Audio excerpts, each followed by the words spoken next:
Central గవర్నమెంట్కి ఇక south India అవసరం లేదా? అవును, 2026 తర్వాత మీ ఓటు విలువ తగ్గిపోనుంది. భారతదేశపు రాజకీయ ముఖ చిత్రం 2026 తర్వాత పూర్తిగా మారిపోబోతుంది. ఇప్పటి వరకు మనకు లోక్సభలో 543 సీట్లు మాత్రం ఉన్నాయి, కానీ రాబోయే రోజుల్లో 800 దాటే అవకాశం ఉంది.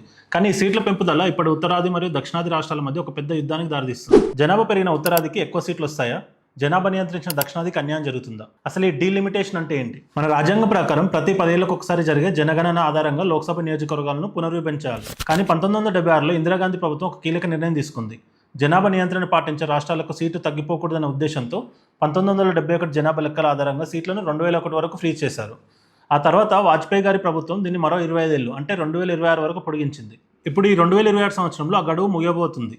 కొత్త లెక్కల ప్రకారం లోక్సభ సీట్లు 543 నుంచి 848 పెరిగే ఛాన్స్ ఉంది.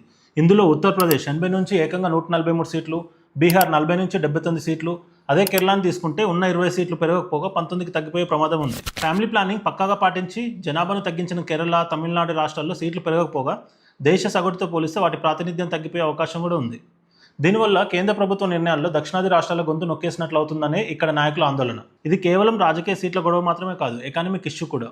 ఒకవేళ లోక్సభలో నార్త్ ఇండియా సీట్లు పెరిగితే నిధుల పంపిణీలో కూడా వారికి ఎక్కువ ప్రాధాన్యత దక్కుతుంది. అప్పుడు సౌత్ ఇండియా కేవలం ట్యాక్స్ కట్టే మిషన్ లాగా మారిపోతుందా అనేది పెద్ద ప్రశ్న.